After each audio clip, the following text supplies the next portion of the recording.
Okay, I'm explaining to Caleb the significance of these snap-offs in Bigfoot areas. I mean, these ponds are ringed by them. There's this one right here.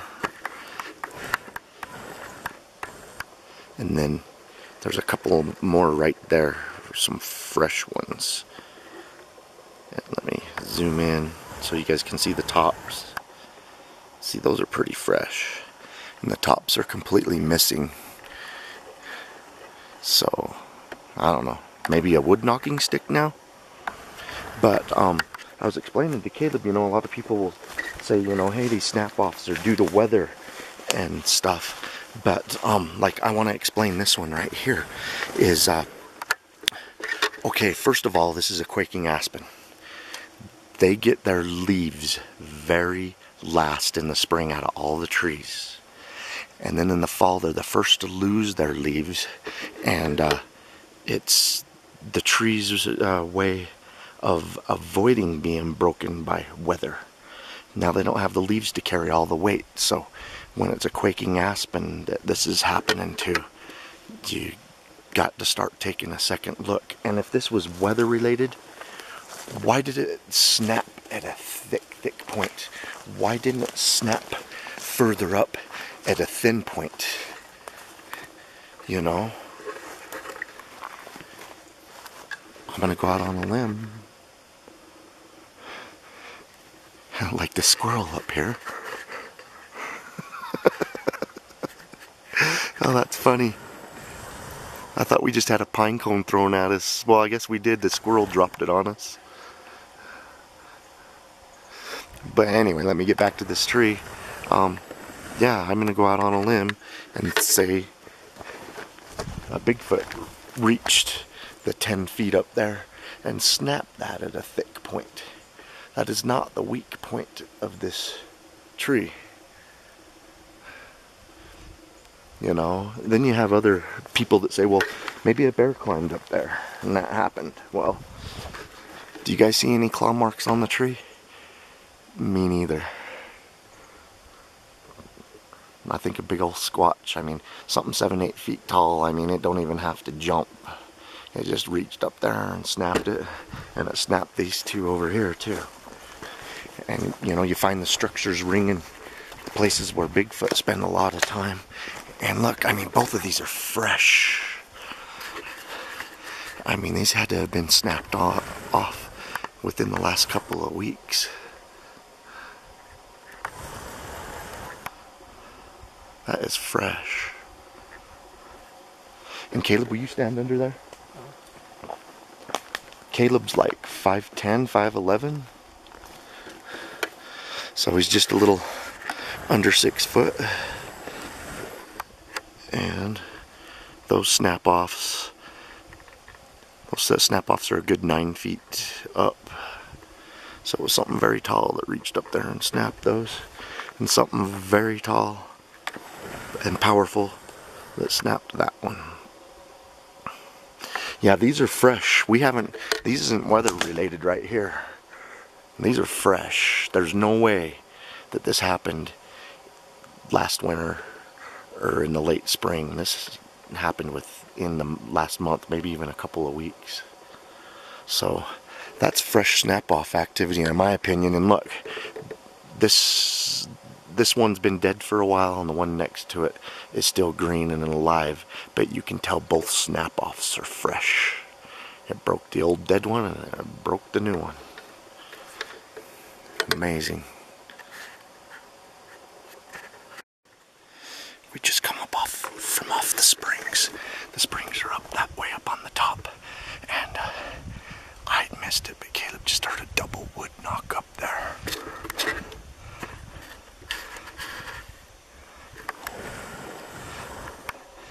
We've heard a few wood knocks up there, and that's about it.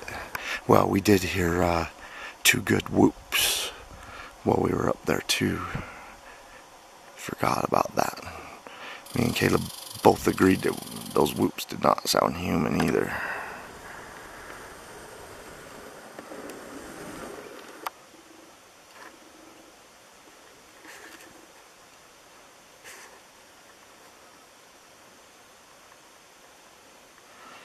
The sad thing is when you get a wood knock. They sometimes wait 5, 10, 15, 20 minutes before they knock again. They're so patient, whatever it means.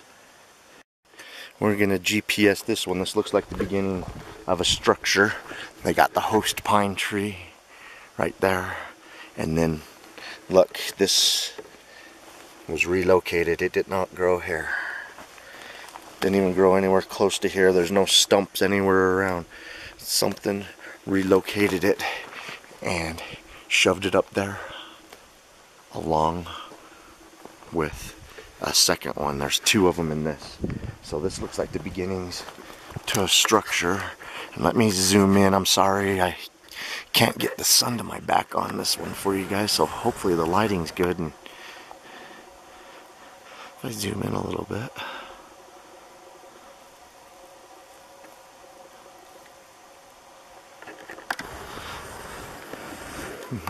a lot of these they'll get like 8, 9, up to 20 of them I've seen in them. But this looks like just a start to one. And we find these structures all over Bear Wallow, and they ring the mountaintop springs. And up at the mountaintop springs, you of course have all the plants that grow in the spring, the pond-like spring. And then you have the Indian rose buds or rose hips. And then there's also wild strawberries, wild raspberries up here. And usually when I come up here, there's just a smorgasbord of those Oregon grapes.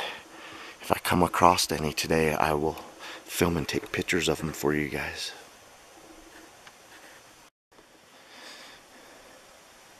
Check out this awesome structure, folks.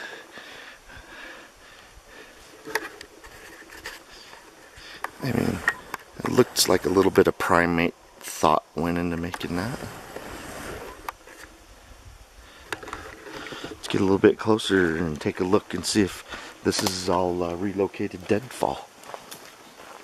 Look, wait. Here's some deadfall that's been relocated and looks like they're getting ready to put it up into the structure. These 2 didn't grow here. There's no root systems or stumps that they come off of.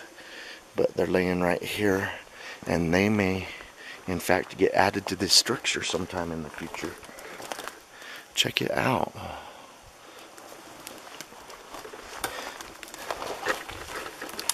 Bigfoot hotspot. And I love, look at the one with the fork in the. You find that a lot in structures. They'll throw one up there with a fork, or the host tree will have one, which makes it suitable to stack all these. I mean, these logs have been relocated.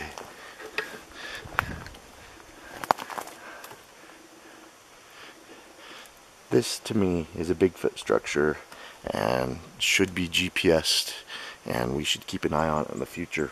I'd really love to see if these logs that are sitting here staged, if they're going to end up in the structure. Gotta love it, man. I love Bigfooting. Alright, well, there's our... We're coming towards the end of our expedition in Bear Wallow. We're getting close to the base of the mountain. It's been a pretty good day. You kind of always, after years of Bigfooting, you kind of always expect to get skunked, because that's the general rule. You find little to nothing most times, and every once in a while you get lucky and find a bunch of stuff. And today we got to see some possible structures, some snap-offs, but the big thing was we found a trackway of 14-inch footprints, and they looked pretty old, but one of them was deep enough into the ground where we were able to cast it even though it was old. I've got the cast in my backpack, so that's pretty awesome. I love coming home with a Bigfoot souvenir from these things. So, but yeah, like I said, down in the campsites down below, it's where people have had the sightings, so we're still in Bigfoot country.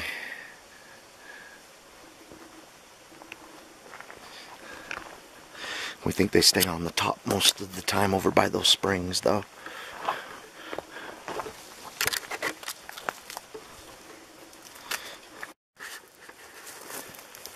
I don't know if you guys at home can make out the video of this footprint, but we found another one of the large 14-inch long, and it's crazy 8 inches wide at the widest point.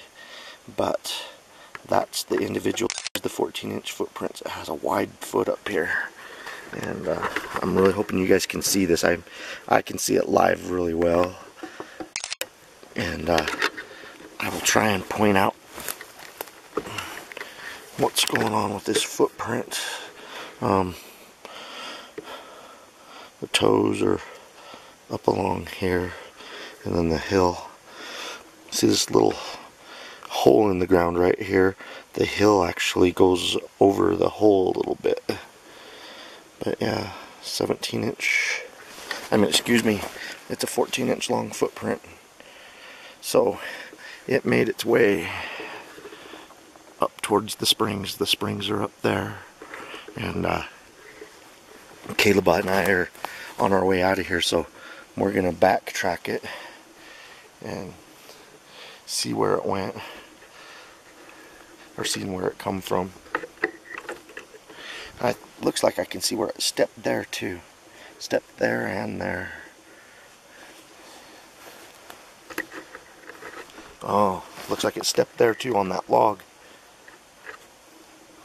Alright, we're gonna backtrack it and see if we can find some good prints, some better prints to film for you guys.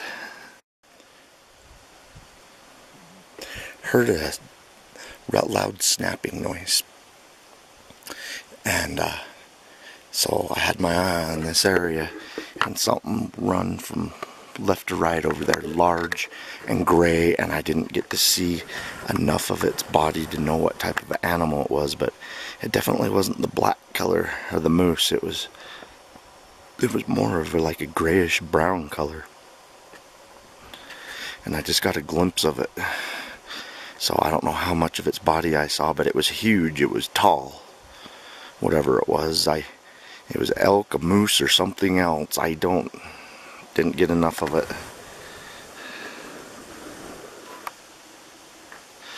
Caleb and I just found a fresh Bigfoot footprint about 100 yards from here, and the footprint couldn't be more than 2 days old, so we really have our eyes peeled. We know that there's at least one in the area. It's the one that has the 14-inch long by 8-inch wide footprint. We also saw where it stepped on a log and crushed the log. I mean, it has to weigh over 500 pounds to do the damage to the log that was in the trackway.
Oops, I swore on camera.